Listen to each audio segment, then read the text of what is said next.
महोदय, मुझे 2026-27 के बजट पर सामान्य चर्चा में हिस्सा लेने का आपने अवसर दिया है, इसके लिए मैं आपका बहुत बहुत आभारी हूं।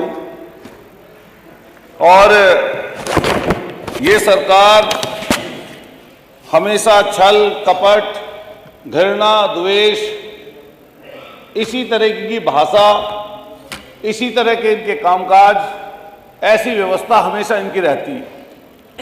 ये पूरा का पूरा बजट, जब से हम लोग आए हैं, हम लोग 5वां बजट देख रहे हैं मान्यवर।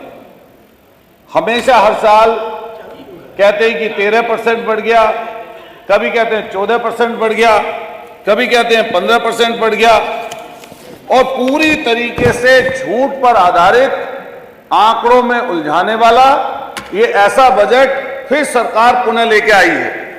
मान्यवर, अगर हम पिछले साल के बजट के आंकड़ों पर अगर थोड़ा सा प्रकाश डालें, तो जो मैं मुख्य बजट हैं जो पिछली बार इन्होंने विभागवार रखे हैं, उनके बारे में अगर बताऊं तो ऊर्जा विभाग में इन्होंने 64,435.20 का बजट रखा, जिसमें इन्होंने जो मिला है बजट वो लगभग 20,000 करोड़ कम मिला, 44,478 करोड़ मिला है।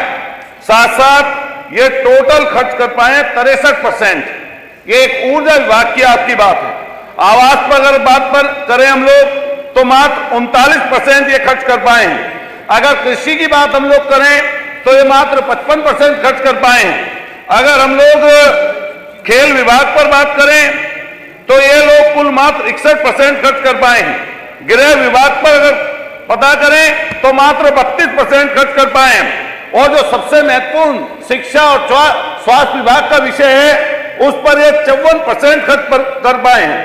नियोजन प्लानिंग जो कमीशन है, नियोजन विभाग है, उस पर मात्र इनकी देखते ही बनती है 14% मात्र इन लोगों ने खर्च किया है।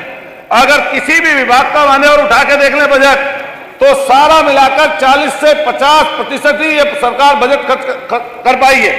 17 से लेकर अब 27 तक ये भारतीय जनता पार्टी का विधायी बजट है। भाजपा की सरकार का ये विधायी बजट इस बार इन्होंने आखिरी समय पड़ा है। जनता इनके छलावे में, जनता इनके जो भटकाओं में, जनता इनकी आंकड़ेबाजी से इस समय व्यतीत है और इनको पीछे इस समय छोड़ने का काम करेगी। मान्यवर, माननीय मुख्यमंत्री जी की हम लोगों ने लगभग 2.5 घंटे का भाषण सुना, और ये 2.5 घंटा, 2 घंटा, 2.25 घंटा लगातार इसी तरह की स्पीच पिछले हम लोग 4 साल से लगातार 5वें साल भी सुन रहे हैं। अभी बजट पर भी वो बोलेंगे तो लगभग उसी तरह की स्पीच इनकी आएगी। कभी माननीय मुख्यमंत्री कहते हैं कि उल्टा लटका दूंगा, कभी कहते हैं जमीन दोज कर दूंगा, कभी कहते हैं बुलडोजर चलवा दूंगा। और यही बात हम लोग लगातार कहते हुए आए हैं कि जब भी बोला या तो झूठ बोला या अफवाह फैलाने का काम किया। सोचिए, जो सबसे बड़े पद पर बैठे हुए व्यक्ति, नेता प्रतिपक्ष के लिए किस तरह के शब्दों का इस्तेमाल करते हैं। बुढ़िया शब्द का इस्तेमाल सदन में हुआ। मान्यवर, कल उसके बारे में संज्ञान ये ले लेना चाहिए था कि नेता प्रतिपक्ष श्री माता प्रसाद पांडे जी इसी सदन के 2 बार स्पीकर रहे हैं, मंत्री रहे हैं, लगातार सदन के मेंबर हैं। माननीय मुख्यमंत्री की तरफ से इस तरह के शब्दों का इस्तेमाल करना, यह समाज सदन की परंपरा कभी नहीं रही है। लेकिन माननीय मुख्यमंत्री की तरफ से इस तरह के शब्दों का इस्तेमाल किया, हम उसकी निंदा करते हैं और उसके लिए इस पूरे के पूरे सदन को निंदा प्रस्ताव लाना चाहिए। यह लगातार आंकड़ेबाजी की बात करती है सरकार, लेकिन आप नजदीक से उठाकर देखिए कि जल जीवन मिशन क्या हो रहा है। उसमें बजट तो ले आए, लेकिन आपके खुद के विधायक, आपके मंत्री जी को बीच रास्ते में रोककर क्या फजियत हुई है पूरी सरकार की। अब इसको फजियत मानो या मत मानो, और सारे विधायकगण जितने यहां पर बैठे हैं, पूरे प्रदेश में 403 विधायक हैं। किसी गली में चले जाइए, किसी मोहल्ले में चले जाइए, किसी पानी की टंकी को जाकर देख लीजिए। मथुरा में टंकी फट गई, कोई उसके नीचे दबके मर गया आदमी।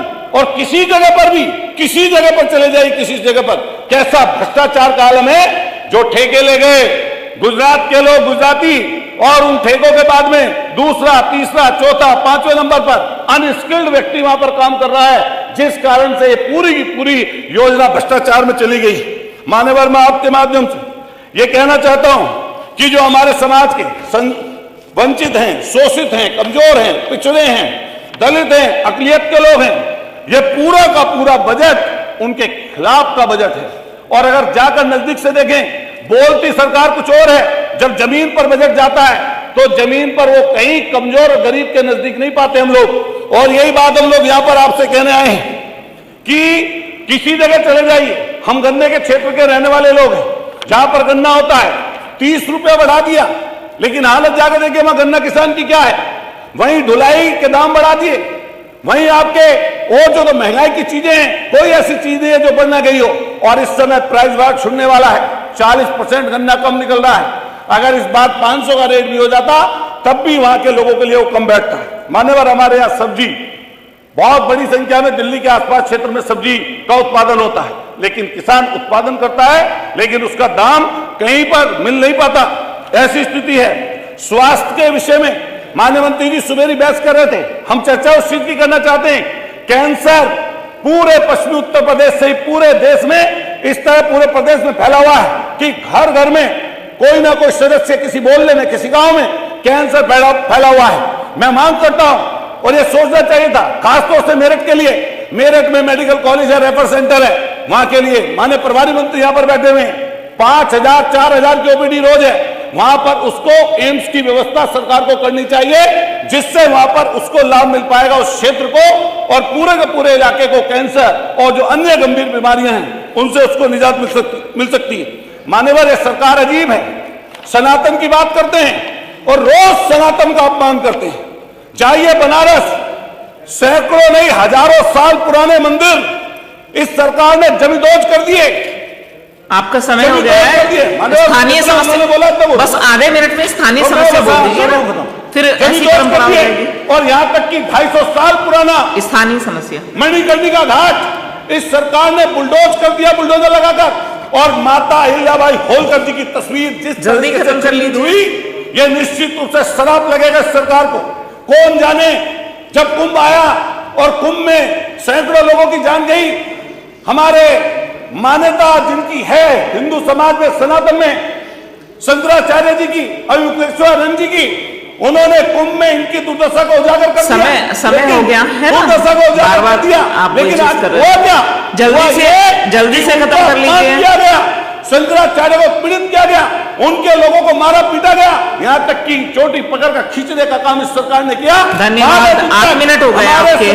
माननीय सुरभि जी, डॉक्टर सुरभि जी वहां पर धरना देके बैठे रहे, लेकिन माननीय डॉक्टर सरकार क्यों नहीं रहेगी। और यहाँ पर मुख्यमंत्री जी धन्यवाद का सर्टिफिकेट बांट रहे थे। धन्यवाद। अगर सर्टिफिकेट आपसे कोई मांग ले तो आप कौन सा सर्टिफिकेट दे पाएंगे। धन्यवाद, धन्यवाद माननीय डॉक्टर सुरभि।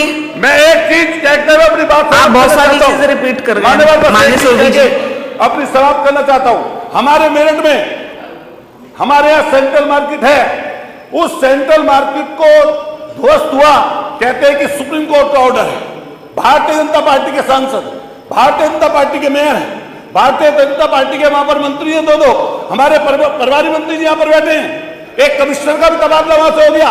आज के समय पर वहां पर हजारों लोग उससे प्रभावित हैं। मान्यवर, हम आपके माध्यम से मांग करना चाहते, लास्ट कर रहा हूं, मांग करते हैं सरकार से कि वो जो हजारों दुकानें तोड़ने का काम हो रहा है, लोगों के रोजगार को खत्म करने का काम ये सरकार कर रही है, उसके लिए बिल लेके आए सरकार, जिससे धन्यवाद माननीय डॉक्टर सुरभि, आप बोलिए जा सके।